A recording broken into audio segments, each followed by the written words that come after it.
ਬਾਦਸ਼ਾਹ ਨੇ ਇੱਕ ਬਾਜ ਰੱਖਿਆ ਹੋਇਆ ਸੀ, ਬਾਜ ਪਾਲਿਆ ਸੀਗਾ। ਅੱਛਾ ਜੀ।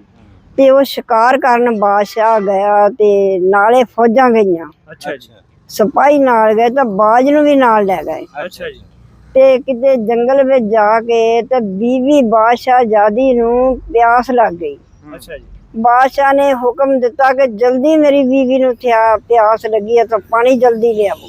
ਅੱਛਾ ਜੀ। ਹੁਣ ਜੀ ਫੌਜੀ ਤੁਰ ਪਏ, ਪਾਣੀ ਕਿਤੇ ਨਾ ਮਿਲੇ। ਹਾਂਜੀ। ਇੱਕ ਦਰਖਤ ਬੇਟੇ ਬਹੁਤ ਵੱਡਾ, ਜਿਹੜੇ ਦੇਖਣ ਲੱਗੇ ਤਾਂ ਉੱਥੋਂ ਇੱਕ ਤਿਮਕਾ ਤਿਮਕਾ ਪਾਣੀ ਦਾ ਡੁੱਲਦਾ ਆ। ਅੱਛਾ ਜੀ। ਉਹਨਾਂ ਨੇ ਸਿਪਾਹੀਆਂ ਨੇ ਥੱਲੇ ਗਲਾਸ ਇੱਕ ਰੱਖ ਦਿੱਤਾ। ਅੱਛਾ ਜੀ। ਜਿਹੜੇ ਗਲਾਸ ਰੱਖਿਆ ਤੇ ਉਹਦੇ ਵਿੱਚ ਤਿਮਕਾ ਤਿਮਕਾ ਪਾਣੀ ਦਾ ਅੱਧਾ ਵੀ ਗਲਾਸ ਹਾਲੇ ਹੋਇਆ ਨਹੀਂ। ਹਾਂਜੀ। ਬਾਦਸ਼ਾਹ ਦਾ ਹੁਕਮ ਹੋ ਗਿਆ ਜਲਦੀ ਲਿਆਵੋ ਪਾਣੀ। ਅੱਛਾ ਜੀ। ਜਿਹੜੇ ਜਲਦੀ ਉਹ ਗਲਾਸ ਚੱਕਣ ਲੱਗੇ, ਹਾਂਜੀ।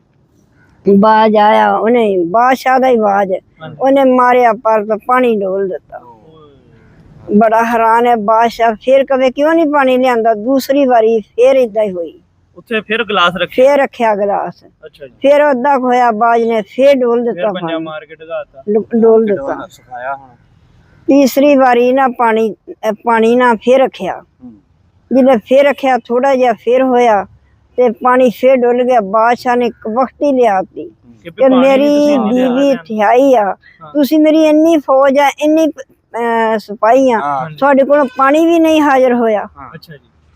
ਤੇ ਉਹਨਾਂ ਨੇ ਕਿਹਾ ਜੀ ਪਾਣੀ ਤਿੰਨ ਵਾਰੀ ਅਸੀਂ ਪਾਣੀ ਭਰਿਆ ਤੇ ਬਾਜ ਜਿਹੜਾ ਆ ਪਾਰ ਮਾਰ ਕੇ ਡੋਲ ਦਿੰਦਾ ਆ। ਬਾਦਸ਼ਾਹ ਨੇ ਕਿਹਾ ਮਾਰੋ ਇਹਦੀ ਗੋਲੀ, ਬਾਜ ਨੂੰ ਮਾਰ ਦਵੋ। ਬਾਜ ਮਾਰ ਦਿੱਤਾ ਤੇ ਇੱਕ ਫੌਜੀ ਕਹਿਣ ਲੱਗਾ ਦੇਖੋ ਤੁਸੀਂ ਪਾਣੀ ਆਉਂਦਾ ਕਿੱਥੋਂ ਆ। ਅੱਛਾ ਜੀ। ਜਿਲੇ ਉਹ ਦਰਖਤ ਦੇ ਉੱਤੇ ਫੌਜੀ ਚੜਿਆ, ਦੇਖਿਆ ਕਿ ਬਹੁਤ ਪੁਰਾਣਾ ਸੱਪ ਆ ਤੇ ਉਹਦੀ ਜ਼ਹਿਰ ਚੁੰਦੀ ਆ। ਤੇ ਉਹ ਜ਼ਹਿਰ ਜਿਹੜੀ ਆ ਉਹ ਪਾਣੀ ਹੋਣਾ ਸੀ, ਉਹ ਗਲਾਸ ਵਿੱਚ ਜਾਣੀ ਸੀਗੀ। ਉਹਨਾਂ ਨੇ ਪਾਣੀ ਪੀ ਲੈਣਾ ਸੀ ਬਾਦਸ਼ਾਹਜ਼ਾਦੀ ਨੇ, ਉਹਨੇ ਮਰ ਜਾਣਾ ਸੀ।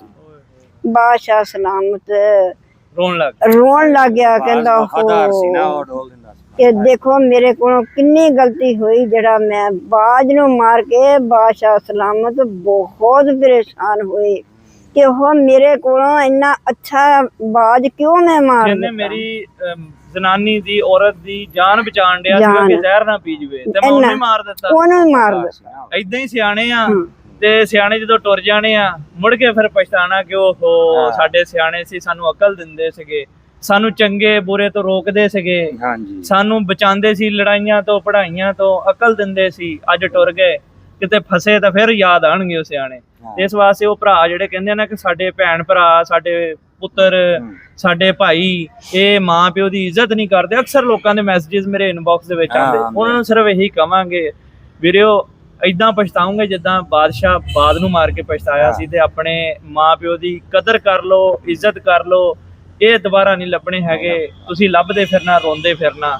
ਤੇ ਸਾਡੀ ਵੀਡੀਓ ਚੰਗੀ ਲੱਗੀ ਹੈ ਤਾਂ ਲਾਈਕ, ਕਮੈਂਟ, ਸ਼ੇਅਰ ਜ਼ਰੂਰ ਕਰਿਓ। ਦੁਆਵਾਂ 'ਚ ਯਾਦ ਰੱਖਿਓ। ਅੱਲਾਹ।